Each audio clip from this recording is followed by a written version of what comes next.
The house within the house. It started with an auction. I wasn't planning to buy anything, let alone an antique dollhouse. But as soon as the auctioneer pulled back the cloth and revealed it, something stirred in me. It was breathtaking, a perfect miniature replica of a Victorian mansion, crafted with meticulous detail. Every tiny windowpane shimmered, every wooden shingle on the roof seemed to whisper, "Take me home." Against my better judgment, I raised my hand. It wasn't even expensive. The auctioneer said it had been found in an attic of a derelict estate, and no one knew its history. It was mine now. At first, it was just a curiosity. I placed it in the corner of my living room and admired its eerie beauty. The doors were hinged and opened with a soft creak. The tiny furniture was perfectly arranged in the miniature rooms. There was even a tiny chandelier in the dining room, the crystals sparkling as if they were real. But there were oddities.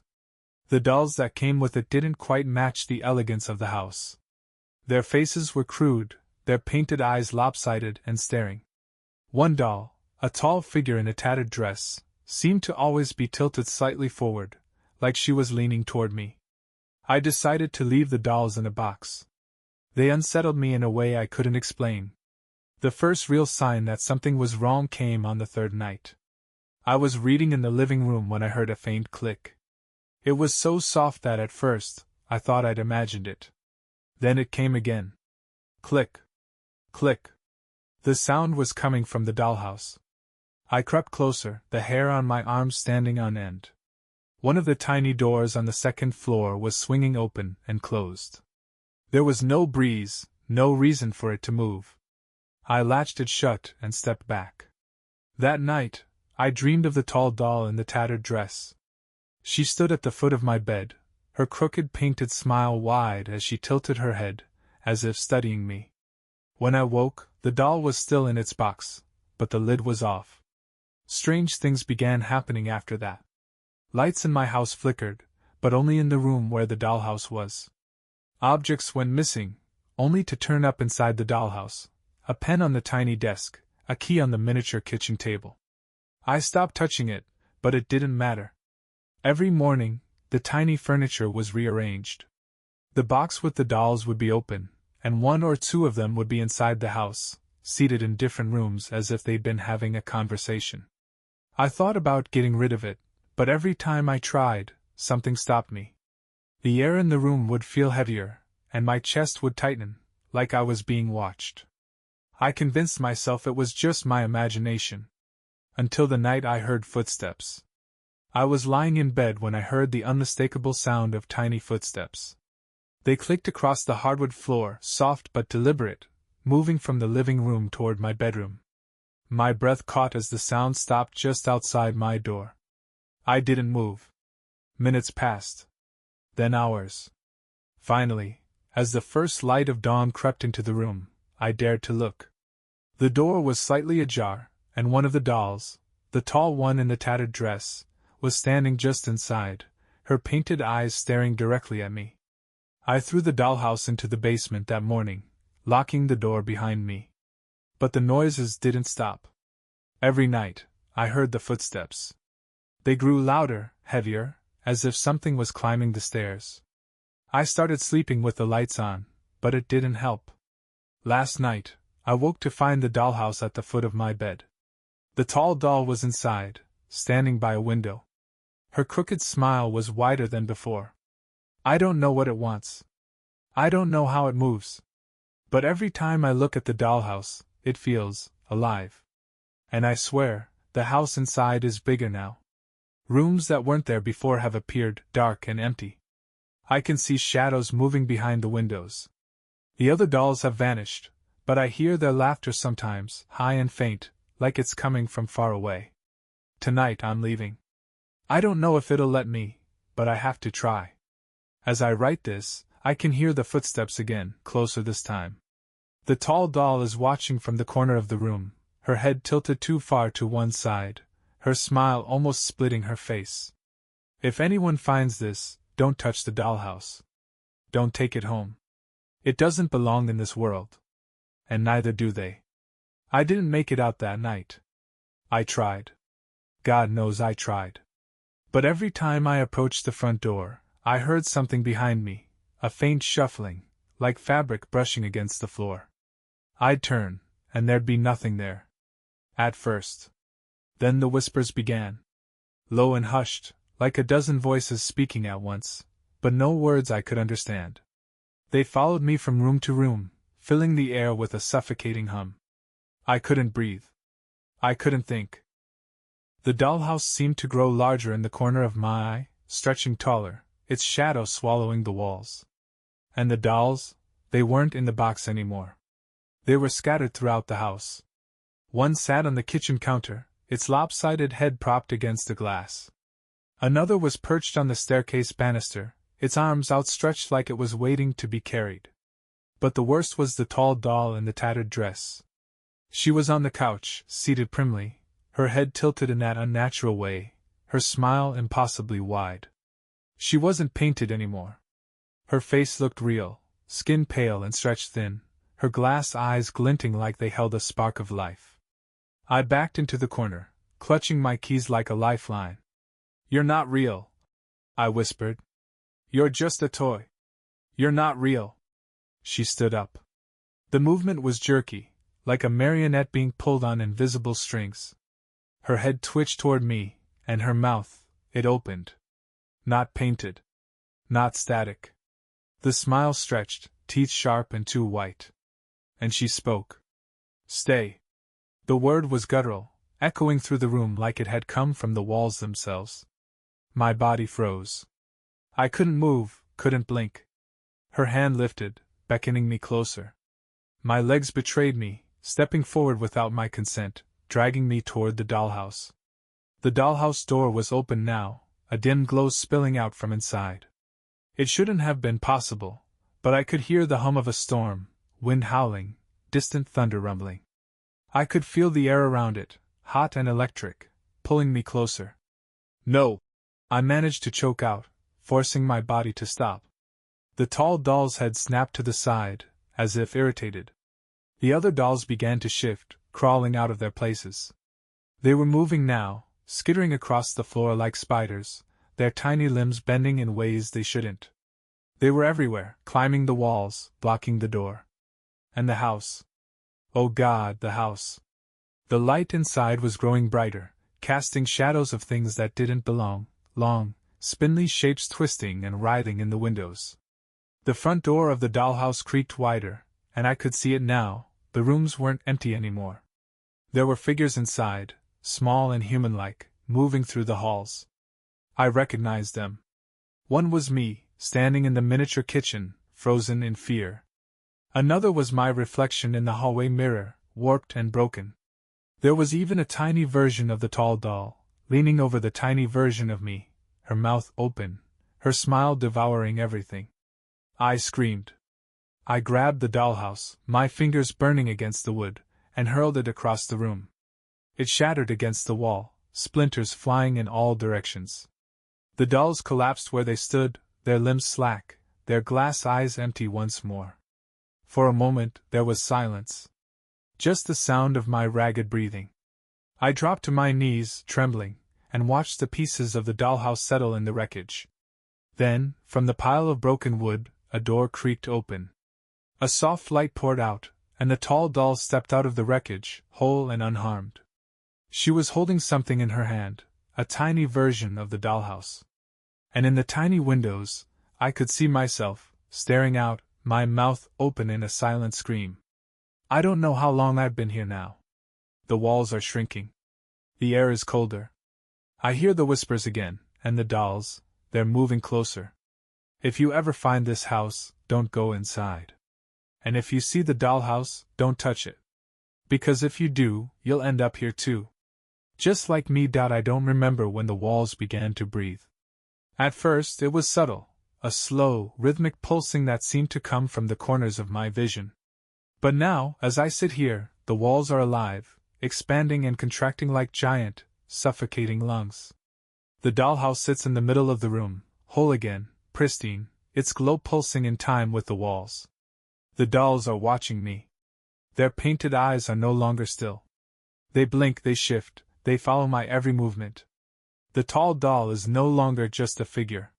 She's everywhere now. Her presence looms in every shadow, her voice whispers in every flicker of light.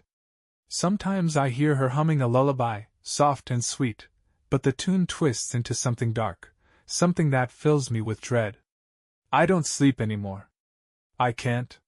When I close my eyes, I see her standing over me, her smile stretching wider and wider until it splits her face in two. Her hands are reaching for me, long and cold, pulling me toward the dollhouse. Always the dollhouse. Time has lost meaning.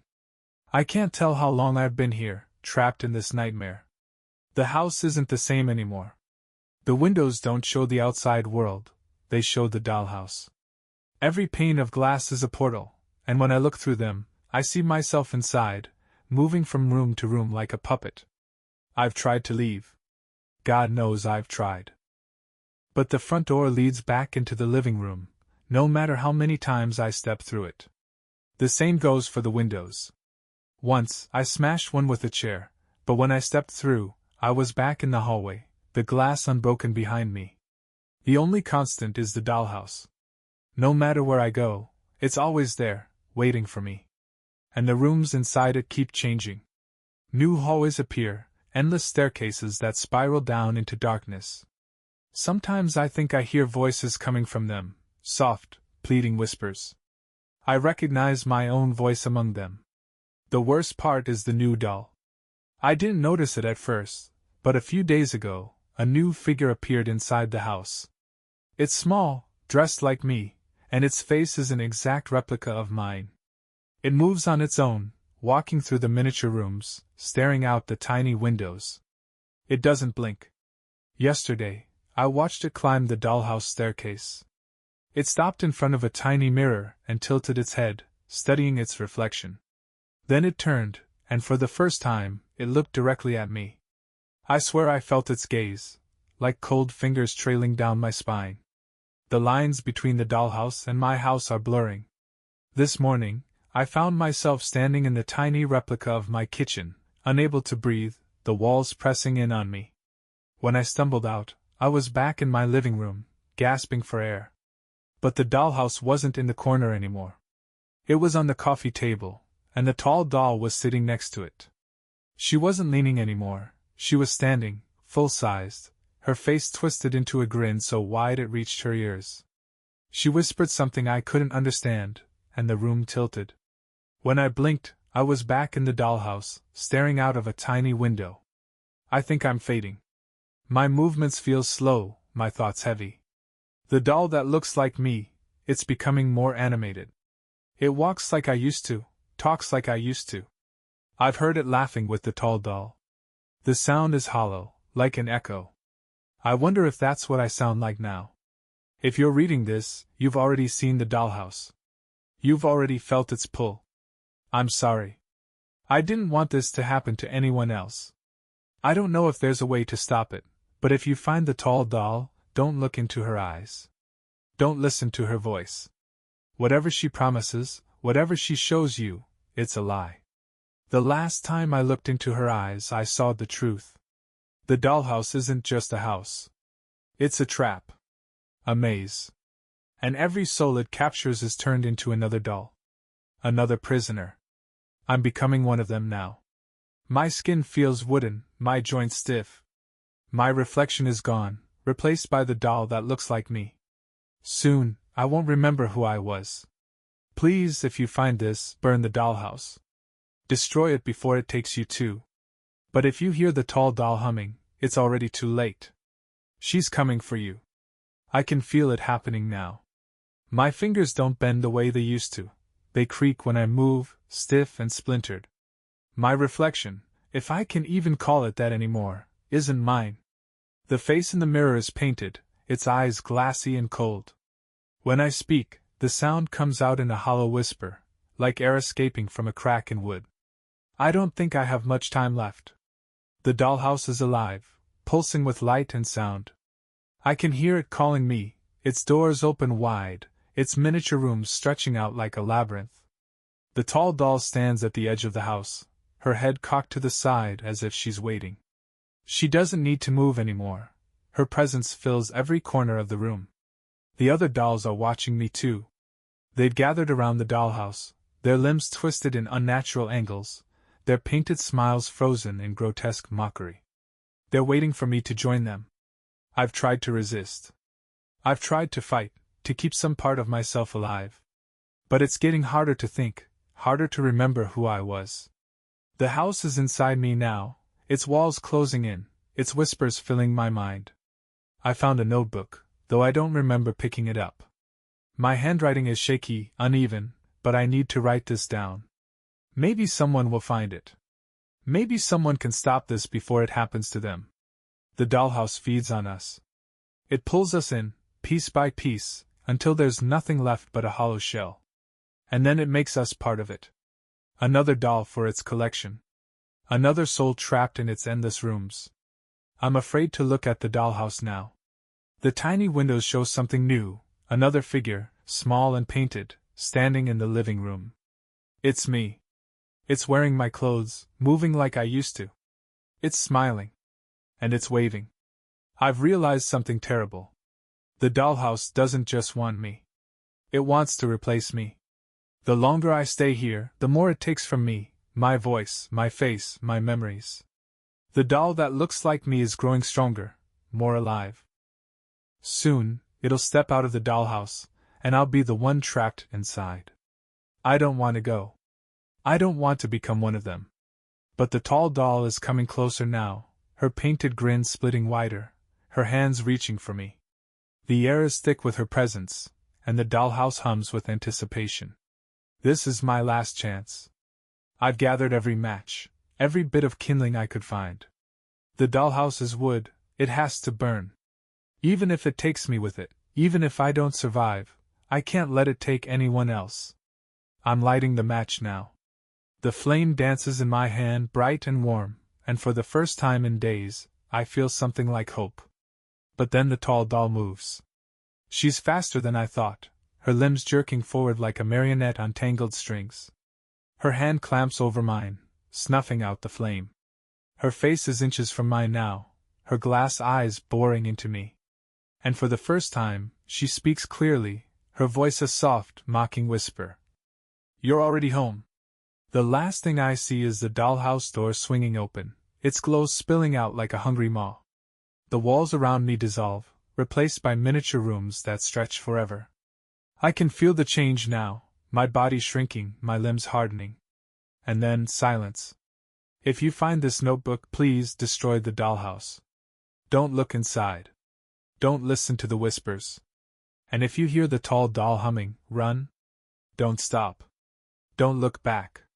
Because once you're inside, there's no way out. I wish I could say that was the end. That the dollhouse consumed me and the story stopped there. But it didn't. It won't. The dollhouse didn't just take me.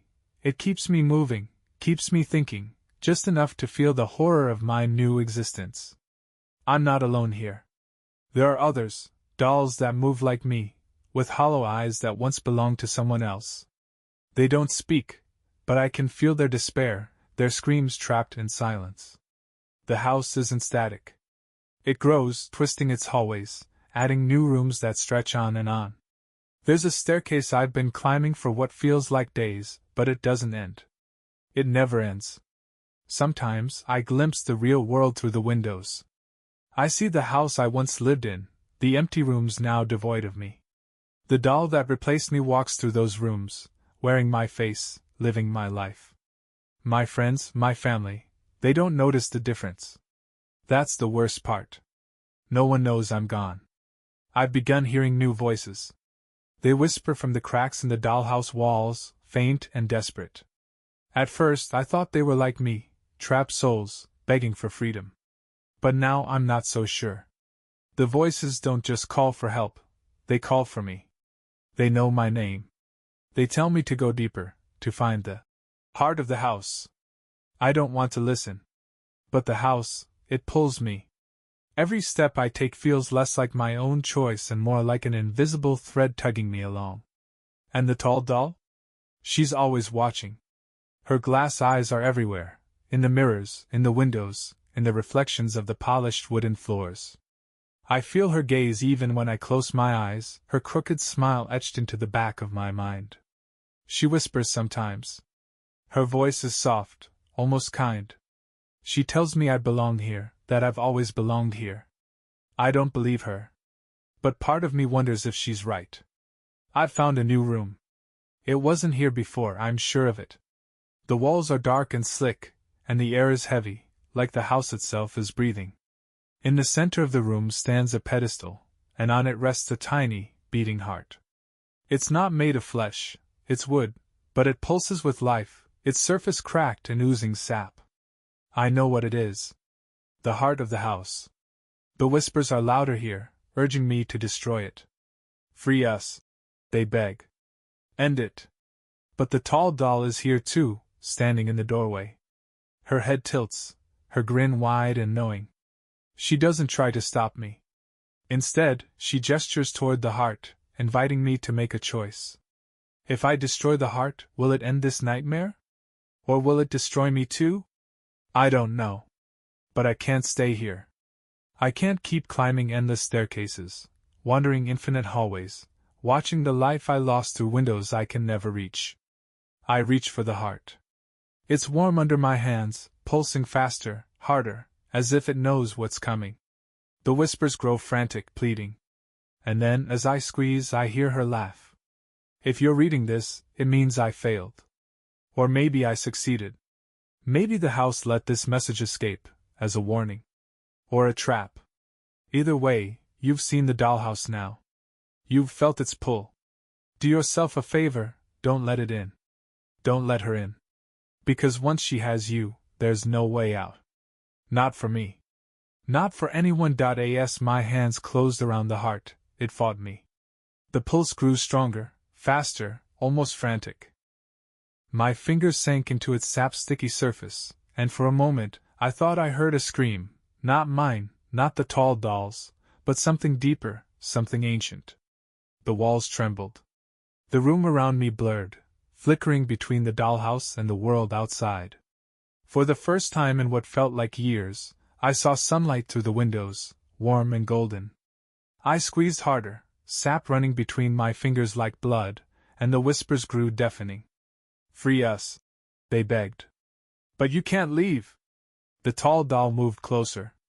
She didn't try to stop me, but her grin widened impossibly, splitting her face from ear to ear.